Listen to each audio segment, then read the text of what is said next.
Bentrovati a tutti ancora una volta con le interviste di Byoblu. Oggi puntata speciale perché abbiamo in collegamento dalla Finlandia direttamente un ospite, lo vado a introdurre, Juho, presidente del partito Cristallo, uno dei partiti alternativi e di opposizione in Finlandia. Hello Mr. Liitikainen, we are very glad to have you here on Byoblu.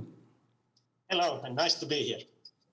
Okay, so let's start a bit to know more about your party. Can you tell us about the name? Why Crystal Party, and how come that you decided to establish it? Well, we established it in 2013, and it got official party status a bit more than 1 year ago. And the name Crystal Party, it comes from the transparency that we want to offer to our voters, and the truth, and that the crystal has many different colors when it's pure, and all colors fit to each other. And it has many other meanings also, but here are the main ones. Okay. And the background, it's how we are different from other parties is that because we are spiritual. Like many parties, they are like supporting some religious beliefs, but we believe that we come from the same source, and the spirituality is our thing.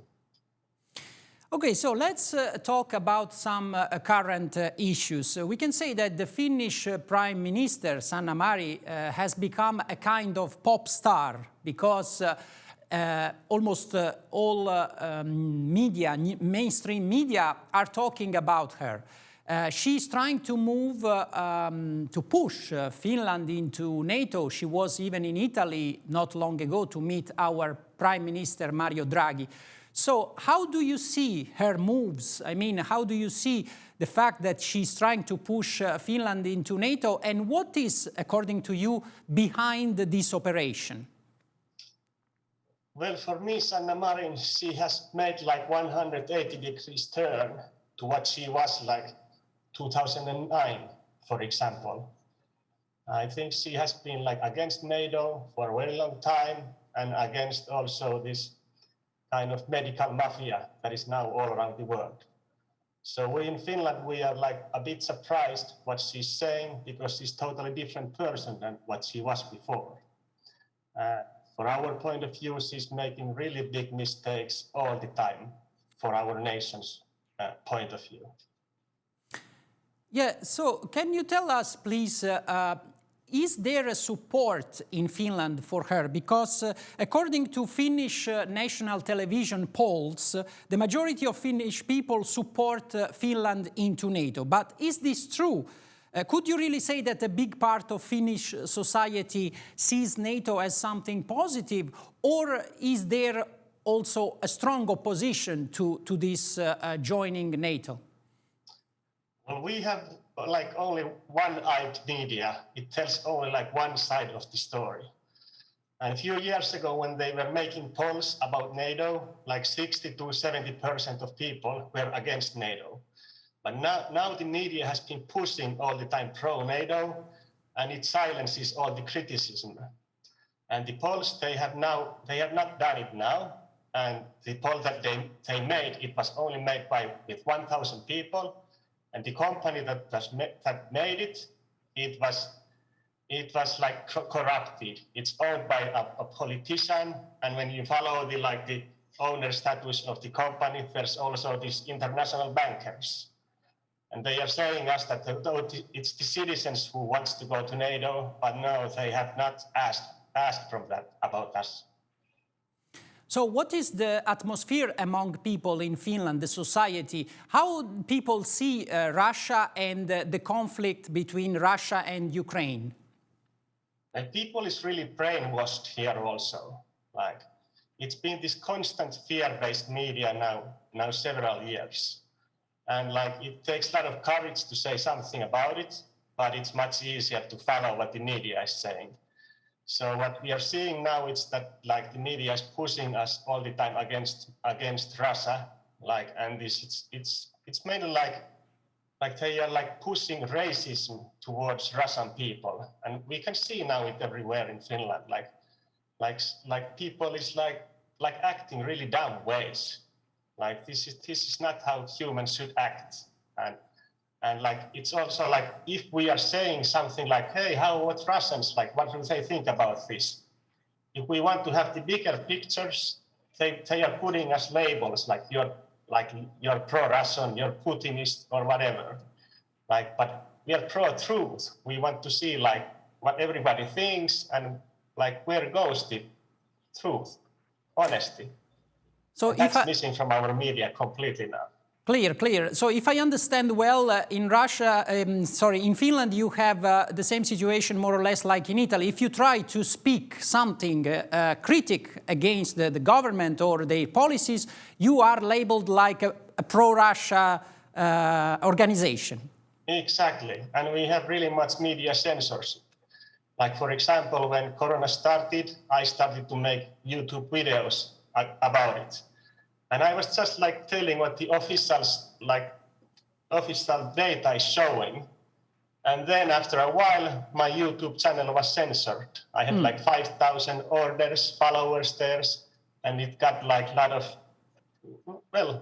people were interested about like the other things than the media is saying. But then suddenly like I started to get few warnings because I was criticizing the World Health Organization, and then everything was gone. And this happens to like a lot of people in Finland. And I'm the leader of one political party, so it's a bit bad thing here as a freedom of speech, but kind of nobody cares. Are you concerned about the danger following Finland joining NATO? Because you are very close to Russia. You have kilometers and kilometers of borders with Russia. So this could be a danger for you once Finland joins NATO. Yes, of course we are concerned, because now we have been like 80 years in a peace with Russia. And if we think like what's the benefit for Russia to attack us, like I can see none. We don't have anything here that Russia would actually want. If they would attack here, we would be really angry to them. And if we would be part of Russia, like we would hate them. So there's no logic reason. And we are the unbiased country between the West and the East. We are neutral zone. So it's really good for them that we are in the middle of East and West. But if we join to NATO, we are immediately against them. So it could be that we are the battlefield of East and West. And we are just following like, oh shit, what happens here? Like, don't you think that politicians, you said before that your prime minister changed totally, and this is not something unknown also in Italy. We are used to see politicians who changed completely their opinion. Don't you think that these politicians, I mean, in Sweden you have Social Democrats, in Finland as well. Do you think that these politicians are somehow anti-national politicians? They do not care about the country, the people, but they care more about the orders they receive from multinational companies or multinational powers. And exactly like that. Like they are controlled by some kind of dark powers. Like I don't know what they are. I have my own guesses about it. But yes, it goes like that. Like in Finland, our parliament, there are many parties who used to be against NATO, and all their voters also. And now in next elections, in next year, April, it's going to be really interesting to see how the followers are like acting, how they will be voting. Yes, we will come back to the activities of your parties because I'm interested to ask you something. Now let's move to the COVID-19 topic. Italy has been one of the hardest countries regarding COVID-19 policies. For instance, several physicians lost their job because they refused vaccination, also other workers. Without a COVID-19 passport or COVID-19 test, was impossible to work or to move even on public transport. What about Finland? How your government managed the COVID-19 crisis and vaccination campaign?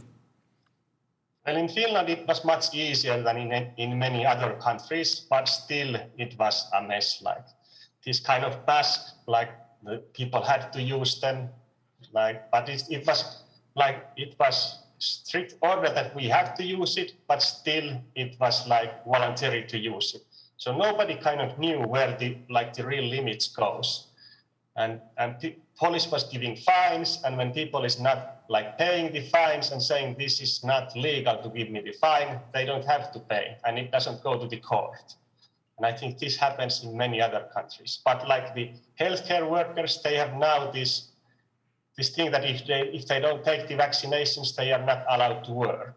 So there goes this Nuremberg Code and the human rights, and like if they are not willing to be like test animals, guinea pigs for drug companies, they are not allowed to work, and that's not fine. And everything goes like in waves, like people get tired, and it's like that we are losing our rights bit by bit. But let's see what the bottom is. And what about Finnish society regarding vaccination? I mean, people responded to the vaccine. I mean, they believed that vaccine could solve the problem of COVID-19, or there are also more protests against or critiques against this vaccination? Well, in Finland, we love authorities, and we really trust people and our government that they are doing like only good for us. So the criticism was quite small, but still there were many. And the biggest demonstrations were getting like 5,000 people inside of them. But still, like we kind of sleep. And when we look at the statistics in 2020, only 600 people died to corona, so-called corona. Yes. And we didn't have any vaccinations. And now in 2022, the over deaths, they are like peaking, like people is now dying like so much more. And now we have 3 to 4 vaccines. So it looks like that the more we vaccinate, the more people is dying. And nobody's just like looking at this point. Yeah, regarding this question, I wanted to ask you, what about side effects? Because here in Italy, we are very concerned about this situation. There are many cases we are investigating, we are following them. People are more and more scared. What about Finland? Did you register a lot of side effect cases, even severe cases? It's kind of complete media silence about this also. And when we look at the official data, it shows like that these heart attacks and heart diseases are rising a lot, and maybe other diseases also. But media is just telling that, oh, there are some new kind of like health difficulties for people, new kind of heart failures or whatever. But nobody's like connecting the dots that this could be the reason of the vaccinations. Clear. What is your opinion about the connection among individuals, for instance, such as Bill Gates, and organizations such as World Health Organization and the so-called Big Pharma? It seems that these people are trying to invade people's private sphere. They are going to take more and more control of people's body. Are we in a time when we even don't have the right to claim our body anymore? Exactly, it looks like this. And we have been kind of like willing to do that, to give away our own power. Like we have, as a nation, we haven't like been looking after our own responsibilities. Like we need to take care of our own health. And we see like because we don't take care of our health, then the big companies, they are coming because they make money with our diseases. If we are sicker and sicker, then they make more money. And also Bill Gates is quite famous of these human controlling programs. And this international magazine called Politico, it clearly says that the Bill Gates is like, it's kind of dictator in World Health Organization. And he's the main founder there, giving money like for the organization. So he also like has the most power in there. And now if we are going to give them, the World Health Organization, the power to control our national health system, it sounds really scary. I want to conclude our interview asking this question. What are you, as a political party, doing in Finland to raise the awareness of people regarding these issues we discussed? Because you mentioned before that there will be soon elections. What is your kind of activity, for instance? Well, we are many in Finland who are reporting what's happening. And now most of us, or at least many of us, are joining to different political parties who are against these things that is happening now. And now the political parties, we are joining together the opposite parties, so we could like have as many votes to the common basket, so we can like spread through the parliament also. Like the parliament, we have now 200 people inside there, and there is only one person who has said something against this COVID hoax or against NATO, and we need that to be changed. And like before in Finland, these smaller parties, they haven't made any kind of cooperation, but now it looks like that it's going to happen. So you are saying that you are going to have a kind of coalition of political parties, alternative political parties, in order to enter in the parliament and trying to change something. Exactly.